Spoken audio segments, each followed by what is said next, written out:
तुम्हारा द्वार एक ऐसा संसार जहां कोई जादू नहीं है। उसने अपने पिता को जंगल में ले जाकर जादुई बीज फेंका, जिससे समय और स्थान का भंवर खुल गया। तेज हवाएं उन्हें अंदर खींच ले गई, लेकिन निर्णायक क्षण में रामपू पछता गया। जादूगर, जिसकी आत्मविश्वास का स्रोत जादू था, अब शक्तिहीन हो चुका था। वो अपने बेटे की रक्षा करने की क्षमता भी खो बैठा था। हकीकत का सामना करने से डरते हुए उसने अनजाने में अपने बेटे को हाथ से फिसल जाने दिया और वो समय भंवर में समा गया। जब तक वो संभलता, भंवर बंद हो चुका था। पछतावे में डूबा रामपू ने दोष स्मर्फ पर डाल दिया, लेकिन स्मर्फ ने आखिरी जादुई बीज पहले ही खर्च कर दिया था। अब केवल एक शक्तिशाली श्राप ही दूसरी दुनिया का द्वार खोल सकता था, लेकिन इसकी कीमत भयानक थी। रामपू परवाह नहीं करता था। उसने पहले ही सब कुछ खो दिया था। योजना पूरी करने के लिए वो वर्षों से लापता भविष्यवक्ता के पास पहुंचा। भविष्यवक्ता ने कहा, पुत्र को खोजने का मार्ग धुंधला है, भविष्य अस्पष्ट है। सच देखने का केवल एक तरीका है, मेरी शक्ति को उत्तराधिकारी के रूप में स्वीकार करना। रामपू ने यह उत्तराधिकार खुशी से स्वीकार किया। रेशम सा दर्दनाक यह प्रक्रिया भविष्यवक्ता का जीवन समाप्त कर गई, पर यह उसके लिए मुक्ति थी।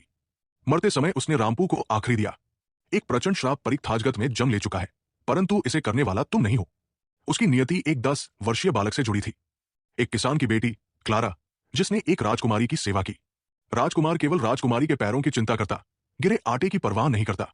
वो किसानिन को राजकुमारी से माफी मांगने के लिए मजबूर करता। क्लारा अपमान सहते हुए भी चुपचाप सह गई। सपनों में ऊंचाइयों तक पहुंचने की चाह में उसने एक शानदार पोशाक पहनकर नृत्य सभा में भाग लिया। वहां उसकी मुलाकात एक सुंदर और धनी राजकुमार से हुई, लेकिन राजकुमार के पिता ने उसके कपड़ों पर तिनके देखकर उसे नीचा दिखाया। सपने मत देखो, राजकुमार केवल कुलीन लड़की से विवाह करेगा जब तक तुम तिनके को सोने में नहीं बदल सकती। अपमान से आहत क्लारा ने लापरवाही से कह दिया, तिनका सोने में बदलना बस समय की बात है। तुरंत ही उसे तिनकों से भरे एक कमरे में कैद कर दिया गया। वहां प्रकट हुआ बौना दानव रामपुस्किन। क्लारा ने विनती की, मुझे यहां से निकालो, लेकिन उसने कहा, यह करघा ही तुम्हारा रास्ता है। क्लारा ने ठंडी हंसी में कहा, तिनके की कोई कीमत नहीं। उससे पहले कि वो वाक्य पूरा करे, करघे से सोने के धागे निकलने लगे। क्लारा हैरान रह गई। वो सीखने को उतावली हो गई और सब कुछ त्यागने को तैयार हो गई। रामपुस्किन ने उसे अनुबंध थमा दिया, पर यह कला आसान नहीं थी।